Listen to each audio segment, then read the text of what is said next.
Bharatiya Janata party उपचुनाव में सभी 7 सीटें जीतेगी। हमने व्यवस्था कर रखी है। वैसे हमने पहले आधा मोर्चा तो हमने वैसे ही जीत लिया कि हमने उम्मीदवार जन अपेक्षा के अनुरूप खड़े किए हैं। और दूसरा, हमारे यहाँ किसी भी प्रकार की कोई नाराज़गी किसी के उम्मीदवार के प्रति नहीं है।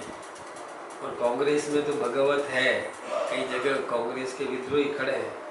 तो पहला तो हमने मोर्चा मार ही लिया और बाकी हमारे कार्यकर्ता क्षेत्र में लगे हैं। राजस्थान सरकार का और केंद्र सरकार का जो बजट है, उस बजट को भी हम लेकर के जनता के बीच में जाएंगे। जनता निश्चित रूप से हमको आशीर्वाद देगी।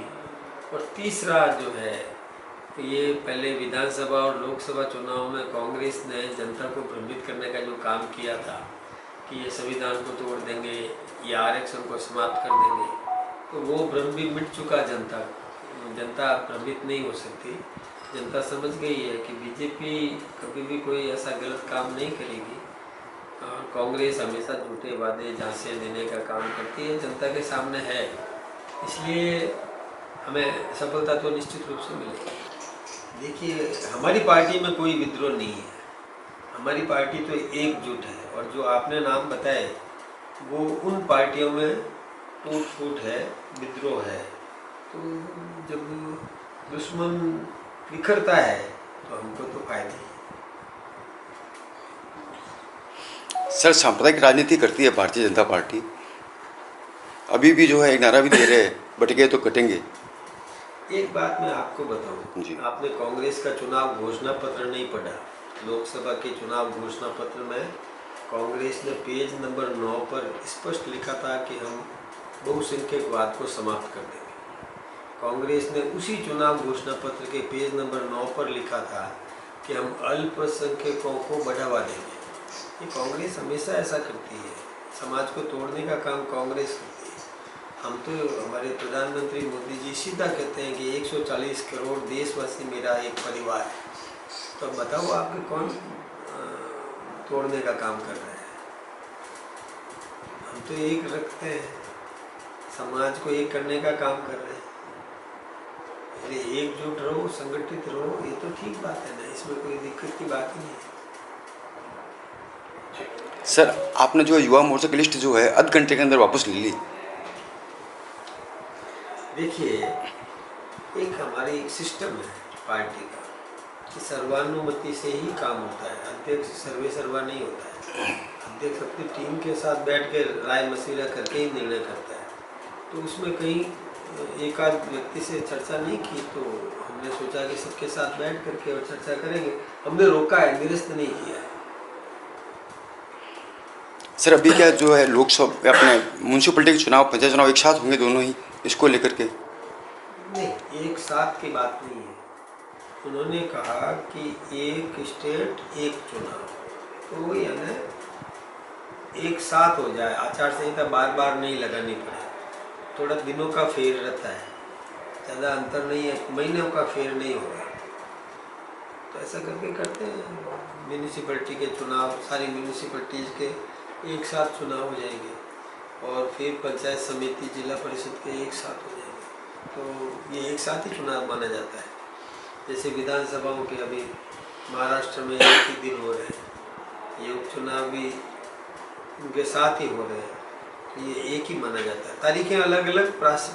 हमारी जो टीमों को लगाने के लिए हमारे पास में संख्या बल चाहिए कर्मचारियों का, तो उसको ध्यान में रख करके हम तारीखें थोड़ा अलग अलग देते हैं कि यहाँ ड्यूटी लगी, वो यहाँ से फ्री होकर के दूसरी जगह ड्यूटी लगा देगा। तो ड्यूटी के लिए कर्मचारियों की नियुक्ति से संबंधित कोई तारीखों का बदलाव होता है। बाकी एक महीने में यदि चुनाव हो जाता है तो उसको एक साथ ही चुनाव कहा जाए। सर, सदस्यता अभियान को लेकर के कभी वीडियो वायरल भी हुआ था कि अस्पताल के अंदर जो है मेंबर्स बनाए जा रहे हैं, रात को उठा 12 बजे पेशेंट्स को।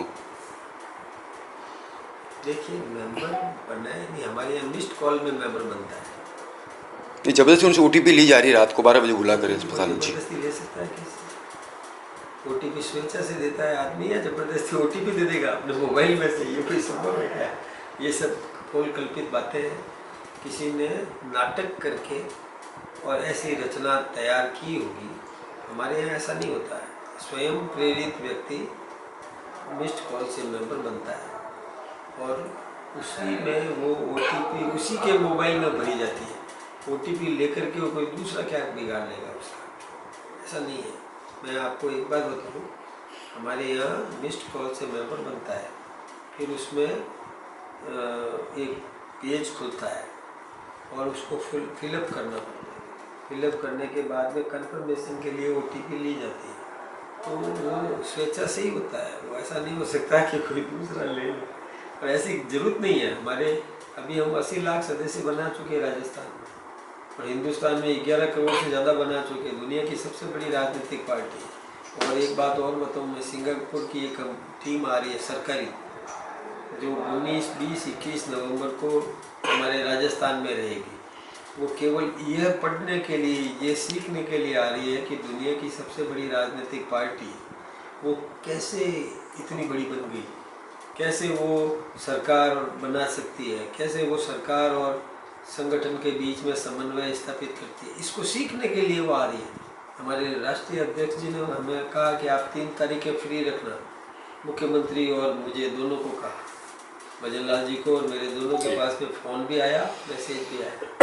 19 नवंबर से 21 नवंबर तक उस टीम को हमें अपने संगठन की रीति नीति, कार्यप्रणाली को बताना है, उसका चित्रण उनके सामने रखना है। जो हमारी तो बड़ी पार्टी है, हमारे यहाँ वो जरूरत नहीं है कि हम किसी को ज़बरदस्ती सदस्य बनाए। और ज़बरदस्ती बन के क्या भला कर देगा कोई भी आदमी? मरीज को उठा करके आप सदस्य बना लोगे तो क्या भला होगा पार्टी का? तो पार्टी का परिवार बड़ा होना चाहिए, ये ठीक है। हम तो एक जागृति अभियान चलाया, नींद से जगाने का अभियान थोड़ी चलाया।